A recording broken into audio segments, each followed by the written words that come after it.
বগুড়া, জয়পুরহাট, রংপুর, নওগাঁ এবং রাজশাহীর পর জাতীয় নাগরিক পার্টি এনসিপির জুলাই পদযাত্রা শেষে আজ নাটোরের উদ্দেশ্যে রওনা হয়েছে।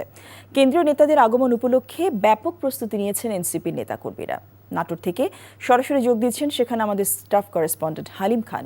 হালিম, এনসিপির জুলাই পদযাত্রা এখন কোথায় এবং এখানকার কর্মসূচি সম্পর্কে কি খবর আপনি আমাদেরকে জানাতে পারবেন?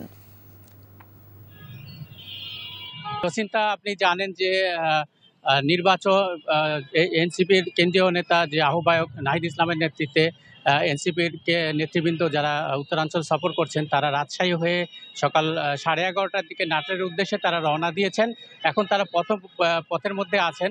সেখান থেকে এনসিপির যারা নাটোরের নেতৃবৃন্দ আছেন তারা তাদেরকে নাটোরের সীমান্তে তাদেরকে রিসিভ করবেন, বরণ করবেন। সেখান থেকে তারা তাদের গাড়িবহর প্রথমে আসবে নাটোর শহরের যে স্টেশন বাজার একতার মোড় আছে, সেই একতার মোড়ে তারা প্রথম একটা সংক্ষিপ্ত পথসভায় বক্তব্য দেবেন। পথসভার শেষে তারা পদযাত্রা নিয়ে প্রায় 3 কিলোমিটার পাড়ি দিয়ে তারা প্রথমে আসবেন তাদের যে নতুন দলীয় কার্যালয়টা গতকালকে তারা করেছেন, সেই কার্যালয়ে আজকে তারা নেতৃবৃন্দ উদ্বোধন করবেন। উদ্বোধন শেষে তারা জুলাই যোদ্ধাদের সঙ্গে মত বিনিময় করবেন। মত বিনিময় শেষে তারা আসবেন নাটোর শহরের যে স্বাধীনতা চত্বর আছে, আমি যেখানে অবস্থান করছি, এইখানে তাদের প্রধান সমাবেশ হওয়ার কথা আছে। এবং এখানে আপনি দেখতে পাচ্ছেন যে আমার পিছনে তারা স্বাধীনতা চত্বরের যে স্মৃতিসৌধ আছে, সেই স্মৃতিসৌধ তারা ইতিমধ্যে প্রস্তুত করে ফেলেছে। এখানে নেতৃবৃন্দ অপেক্ষা করছেন।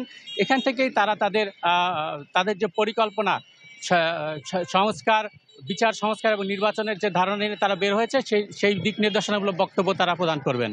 জসিন্তা। দর্শক, জানছিলাম জুলাই পদযাত্রার খবর। বান্ডেল থাকলে প্রতি সেনমানিতে টাকা বাঁচবে। বিকাশ সেনমানি বান্ডেল কিনে জিতুন প্রতি লেনদেনে।